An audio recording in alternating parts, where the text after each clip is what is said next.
Hello mga katrobol! Nandito naman yung part 2 ng ating parameter checking ng Carrier Nexus. Anong ibig sabihin ng mga parameters? May kasama ako ngayon dito, si Engineer Cristel, para i-assist tayo sa pagkuha ng parameters. Malalabasin natin yung parameter niya. Lumabas na siya. Ang unang lumabas na parameter is T1. T1, ibig sabihin niya 24 degrees C, room temperature. Malamig pala dito. T2, ibig sabihin niya indoor coil temperature, yung coil temperature ng evaporator. T3, ibig sabihin niyan outdoor coil temperature, yung condenser naman niya.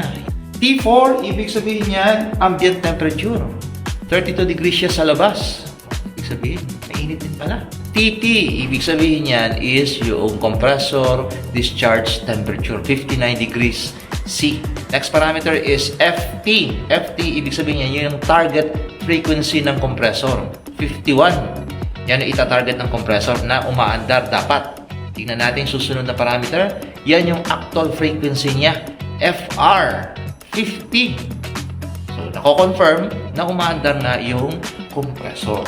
CT, yan yung CT, ibig sabihin is yung compressor continuous running time. 7 minutes na siyang umaandar ng dire-diretso.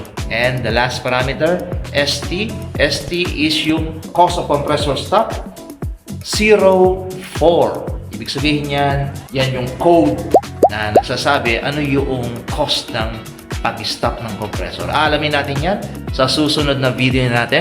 Abangan po ninyo ang next na video patungkol dyan.